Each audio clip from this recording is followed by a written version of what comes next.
Well, when COVID-19 poleaxed the airline industry, there was one airline that stood stronger than pretty well all the others. Survival was about cash reserves, and in terms of liquidity, Hungarian-headquartered Wizz Air was rated as being able to survive for as much as 2 or 3 years without state aid, while other competitors could barely last 1 or 2 months without collapse or massive cash injections. Well, we're joined now by the CEO of Wizz Air, József Váradi. Mr. Váradi, welcome to FIA Connect. Now, you've said before that Wizz Air believes cash is king, and this has really proved you right. But can you briefly quantify how Wizz Air has been affected by the crisis? Well, thank you for the opportunity to talk to you. Yes, I think we have been really managing this business not only for profit, but also for financial resilience, and this is liquidity. We believe cash is king, as you said, and it's been always king. And in the good times, I think airlines should be responsible for building the buffer and creating a strong liquidity line. And when it comes to more difficult times, actually you have financial resources to survive and go through that situation. I'm an economist, and one of the first lessons you learn as an economist is that the world goes through cycles, economic cycles, and one day you might be up, but the other day certainly you're going to be down, and you have to survive as well as a business under those circumstances. So I think we have been very inherently working on the mission of financial resilience, and it's been a very conscious decision for the business because, we are a private airline. We are on no man's land, if you wish. So we are not an airline of a country. So when things get tough, there is no one to lean towards. So we have to do it ourselves, and we have to survive ourselves. So that's been a guiding principle for forever. And when it comes to coronavirus times, we entered March with 1.5 billion euros of free cash, and most of it has been preserved ever since, despite the crisis. The very worst situation to us is when we don't operate. This is when we burn the most cash. The moment we operate, we only operate on a cash contribution basis. So actually we are creating cash as we speak. So again, we are now preserving liquidity quite well, but not only preserving, we are also adding to liquidity. And I think that must be one of the learnings of the industry that management should not be running airlines for paper profit, because they are measured on quarterly results by stock exchange analysts. But you have to run this business for the long run, and liquidity, cash are critical components of your business model.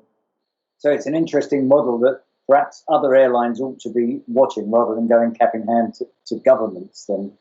So I noticed you were one of the first to get back in the air again as well. And it looks like you're picking up business pretty well as well. I think, whereabouts are you now in that recovery stage? If you put things in a European context, the European airline industry has recovered around 38% of last year's capacity. This is last week's number. I was just reading a report. At the same time, so last week, Wizz Air was flying 77% of its 2019 capacity. So we have recovered close to 80% of our capacity by now. Now, the challenge, what we are seeing is that clearly recovery is not a straight line.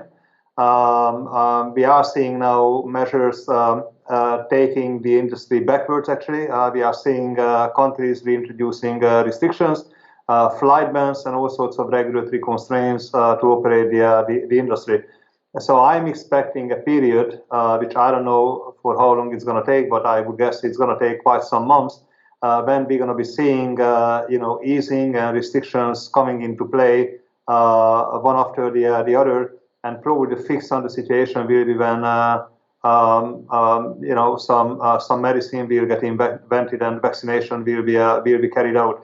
So I think the next period of time is going to be full of uncertainties in the operating environment, and I think it will impose a challenge to the industry. How to be flexible about the situation, and if you have to adopt your network design and capacity plan, you should do that. And this is, I think, what we are learning throughout this period, that if we get stuck in one country or one market because of regulatory restrictions, how do you redeploy that capacity in other markets? And this is what we have been doing. So we have been trimming capacity on our existing markets, but at the same time, we have also created a new network of routes and bases, operating bases in the same period. So we are opening 6 or 7 new bases just as we speak, which obviously creates an addition to the business what we have developed before.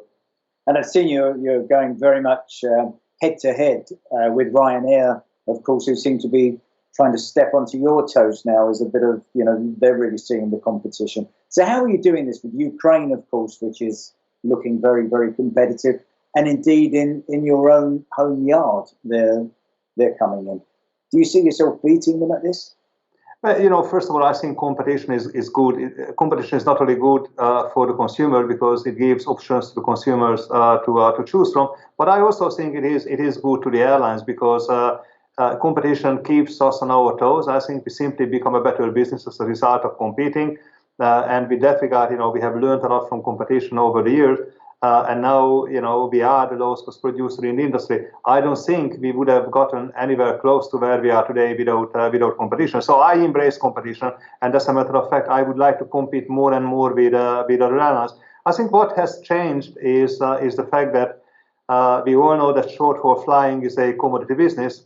And in commodities, the lowest cost prevails. And now we are the lowest cost producer. So I think our competing position has just got better. And now we are in coronavirus, and by 10 years ago, when the last economic crisis hit the world, we were simply not strong enough and not big enough to take advantage of the situation.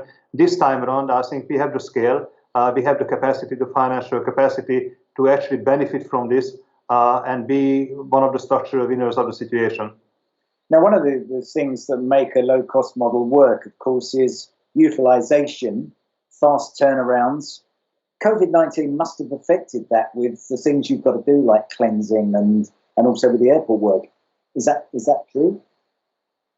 Yes, to some extent, but at the moment we are not operating 100% of our capacity. I mean, 77% is great when you compare our production to the industry, but 77% is poor when you compare, that to what we used to operate 100% of our capacity. And as you say, fleet utilization is a critical component of the business model and a very important underpinning concept to profitability and success in the industry. So we have to resume that operating model over time. And I think it will get resumed. I don't think that the industry is going to change over the long run fundamentally. I think these concepts will prevail. Yes, at this point in time, you have more guidance when it comes to health and safety and those sort of measures. But you recall 2001 when security was at stake. A lot of people believe that would change the industry forever, and people will not fly airplanes, and you look at it now, and ever more people have elected to fly. I think the same is going to continue going forward, but there is an issue now, and I think the industry will react to that issue. We will all enhance our health and safety protocols. Wizz Air has been one of the first airlines to up health and safety protocol of the business. But we'll go through this, and I think we will resume kind of the ongoing KPIs that are important to succeed in the business, and that includes concepts like aircraft utilization, labor productivity, cost of doing business at airports, outsourcing, and all those sort of issues. Okay. Now you're taking your model to Abu Dhabi, where low-cost carriers in the Gulf actually are not that low cost. Are you going to keep your low-cost model and really disrupt that market? Oh, I mean, absolutely. I think this is the whole idea, that we bring in a model that has been proven to be successful in a geography and kind of reapply that model in a new geography. And if you really look at what our model is not to take passengers away from existing incumbent carriers. Our model is to create a market for ourselves. So if you look at it from the perspective of Central and Eastern Europe, essentially legacy carriers today are flying the same amount of seats and capacity what they flew 15 years ago when we started.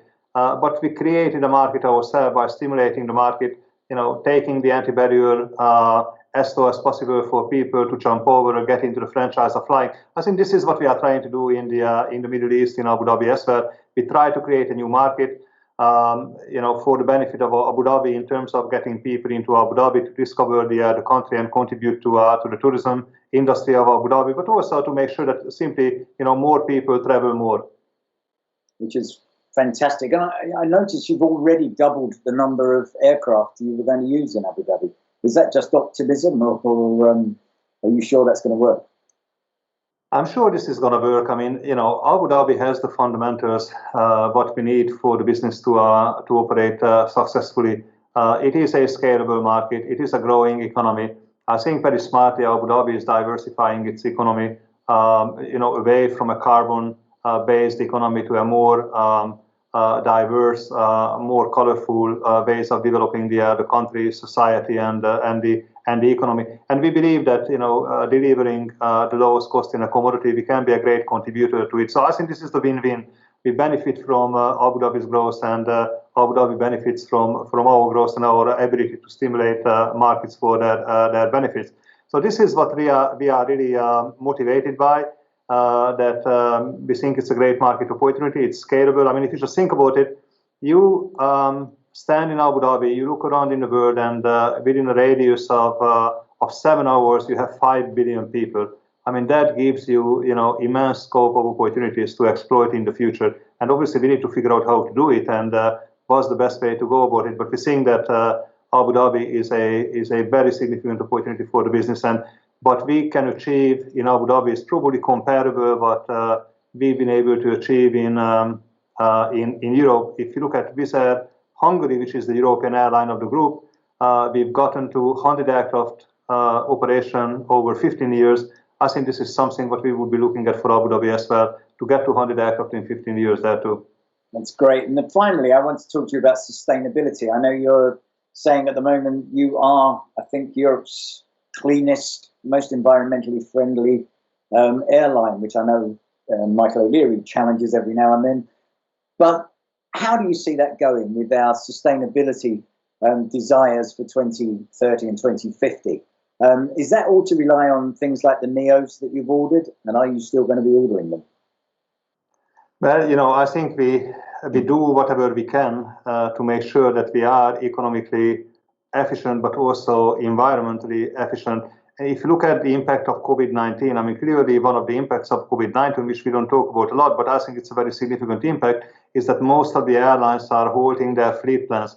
So they are stepping away from taking aircraft deliveries. They are deferring new aircraft programs. And as a result, their fleet will continue to age, and it will deteriorate in terms of economics as well as environmental impact. At the same time, we continue to take deliveries of new aircraft, so we continue to modernize our fleet. So our impact is going to be significantly less on the environment than what the rest of the industry is going to make. So that's, I think, a unique competitive advantage we are developing now. And it is not only from an economic standpoint, but also from an environmental standpoint. And back to Abu Dhabi, I think Abu Dhabi is very keen on developing a mega city on the basis of sustainability. And clearly, there is no better airline who can contribute to it than Wizz Air.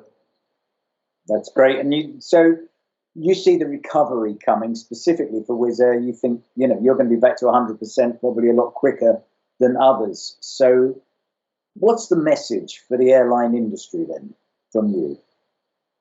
Well, I think I can only convey two messages, but kind of difficult to deliver against. One is that you have to be the lowest cost producer, but there's only one guy who delivers the lowest cost, and I don't think it would be too easy to give away that title.